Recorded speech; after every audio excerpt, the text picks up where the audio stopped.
দীর্ঘদিন ধরে কারাবন্দী আছেন কয়েকশো সাবেক বিডিআর সদস্য।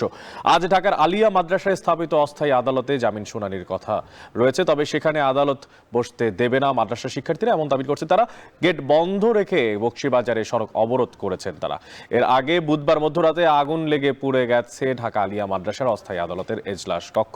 সেখান থেকে সবশেষ পরিস্থিতি জানাতে সরাসরি যুক্ত হচ্ছেন সহকর্মী রাব্বি হোসেন। রাব্বি, জানাবেন যে এই যে জামিন শুনানির কথা রয়েছে সেটা কখন নাগাদ শুরু হতে পারে, এবং অস্থায়ী আদালতে এই যে মামলার কার্যক্রম তা নিয়ে কর্তৃপক্ষ এবং মাদ্রাসার শিক্ষার্থীরাই বা কি বলছেন? অনেক আলোচিত বিডিআর বিদ্রোহের বিস্ফোরক আইনের যে মামলার জামিন শুনানি সেটি এখন অনিশ্চয়তার মুখে পড়েছে, কারণ এই অস্থায়ী যে আদালত রয়েছে বকশীবাজারের আলিয়া মাদ্রাসার, সেই আদালতের এজলাস কক্ষটি পুড়ে গিয়েছে গতকাল মধ্যরাতে আগুন লাগার কারণে। এবং এখানে যারা শিক্ষার্থী রয়েছেন তারাও কিন্তু অবরোধ করে রেখেছিলেন রাস্তা। তারপরে এই আদালতের অস্থায়ী মাঠের যেই গেট রয়েছে সেটি বন্ধ করে রাখা হয়েছিল সকাল থেকে, যদিও এখন সেটি খুলে দেওয়া হয়েছে।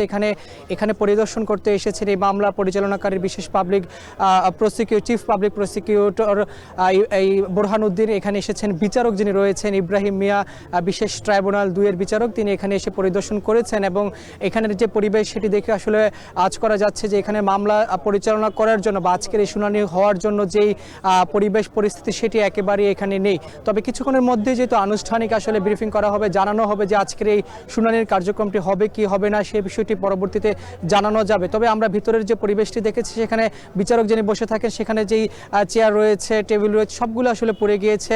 গতকালকে আসলে মধ্যরাতে আগুন লাগে এবং এখানে যারা এখানে যে অগ্নি নির্বাপন করার জন্য যে এই ফায়ার সার্ভিসের সদস্যরা এসেছিলেন তাদের সঙ্গে আমরা কথা বলেছি। তারা বলেছেন যে কিভাবে আগুন লেগেছে সে বিষয়টা এখনো পর্যন্ত তাদের কাছে স্পষ্ট নয়। তবে কিছুক্ষণ আগে আমাদেরকে আসামি পক্ষের আইনজীবীর সঙ্গে কথা বলেছি, তিনি আসলে বলছিলেন যে এই বিডিআর বিদ্রোহের নামে আসলে হত্যাযজ্ঞ চালানো হয়েছে, যেটি আসলে আওয়ামী লীগ সরকার আসলে তাদের নীলনকশা হিসেবেই তারা করেছেন। এবং তারা বিনা বিচারে যারা দীর্ঘদিন ধরে কারাভোগ করছেন, অনেকের সাজা হয়েছিল, অর্থাৎ দুটি যে মামলা হয়েছিল, একটি হত্যা মামলা, একটি বিস্ফোরক আইনের মামলা। হত্যা মামলায় দীর্ঘদিন সাজা খাটার পরও অনেকে কিন্তু এখনও কারাগারে আটকে রয়েছেন, তাদের জামিন হচ্ছে না। যার কারণে গতকাল দেখেছি আমরা এই শহীদ মিনারে যারা এই বিডিআর সদস্যদের ভুক্তভোগী পরিবারগুলো রয়েছে তারা সেখানে বিক্ষোভ করেছেন, প্রধান উপদেষ্টার বাসভবনে তারা গিয়েছেন।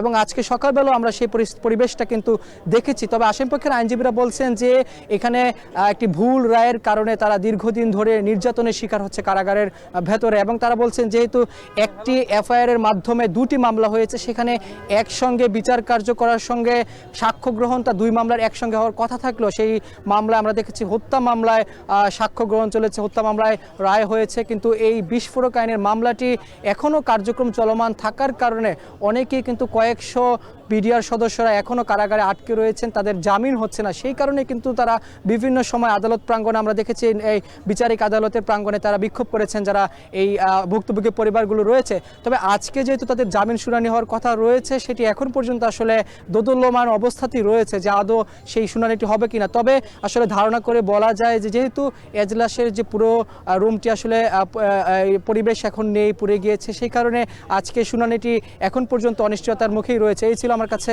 সবশেষ খবর। অনেক বিডিআর বিদ্রোহ হত্যার যে মামলা, সেই মামলা শুনানি আজ হওয়ার কথা ছিল আলিয়া মাদ্রাসায়, কিন্তু সেখানকার যে ছাত্ররা তাদের